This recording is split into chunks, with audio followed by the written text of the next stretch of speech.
Black voters.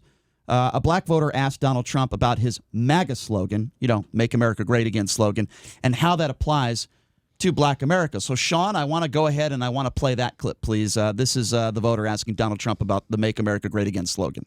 How you doing, Mr. President? Good. You've coined the phrase, make America great again.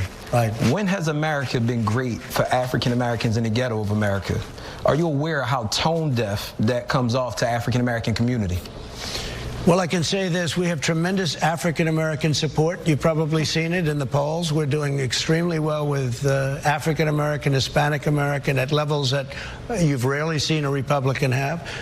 If you talk about Make America Great, if you look at just prior to, and I'm talking about for the black community, you look just prior to this horrible situation coming in from China when the virus came in, that was probably the highest point, home ownership for the black community. Home ownership, lower crime, the best jobs they've ever had, highest income, the best employment numbers they've ever had.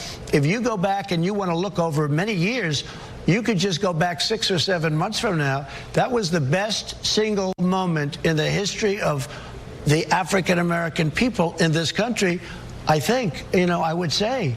The problem with that answer is he didn't give the proper answer, and he wasn't talking, the voter, undecided voter, was not talking about the last 6 months. He wasn't talking about the last 3 years. He was talking about the last 100 years. And his question was, when you say make America great again, when has America been great for African Americans? This was the part that really troubled me. Donald Trump says now that he doesn't think that there's a race problem in this country. Have a listen to this. I mean, you've said everything else about choking and everything else, but you have yet to address and acknowledge that there's been a race problem in America. So if you go, well, I hope there's not a race problem. I can tell you there's none with me, because I have great respect for all races, for everybody. This country is great because of it.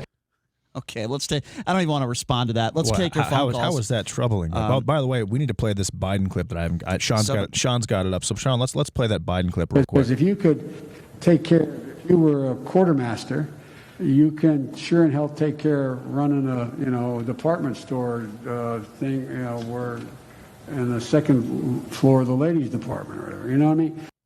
That is a gaffe, Brian. There is a difference between Donald Trump saying mentality instead of immunity and what Joe Biden just did. Joe Biden just spoke incoherently for 20 seconds, and we have no idea what he was discussing. That's a gaffe. That being said, Donald Trump, all he said there is that he is not a racist. Okay, so he has no problem with race, and he believes that America being mixed racially is a good thing. It makes America great. For the record, how about Yosemite, by the way? Well, let's bring that up. Okay, fine. Yeah, please so do. For the record, does not compare to what you just heard there. And that happens on a consistent basis. Okay, so for the record, this is something else that happens on a consistent basis. You're talking about half the time we don't know what Joe Biden is talking about. I would say 75% of the time I have no idea what you're talking about. I think you have worse gaffes than Joe Biden, and you're much younger than him. Do you take vitamins? That makes absolutely no sense at all. Makes complete sense. 257 0. All right, so we can argue about that for 15 minutes, or we can.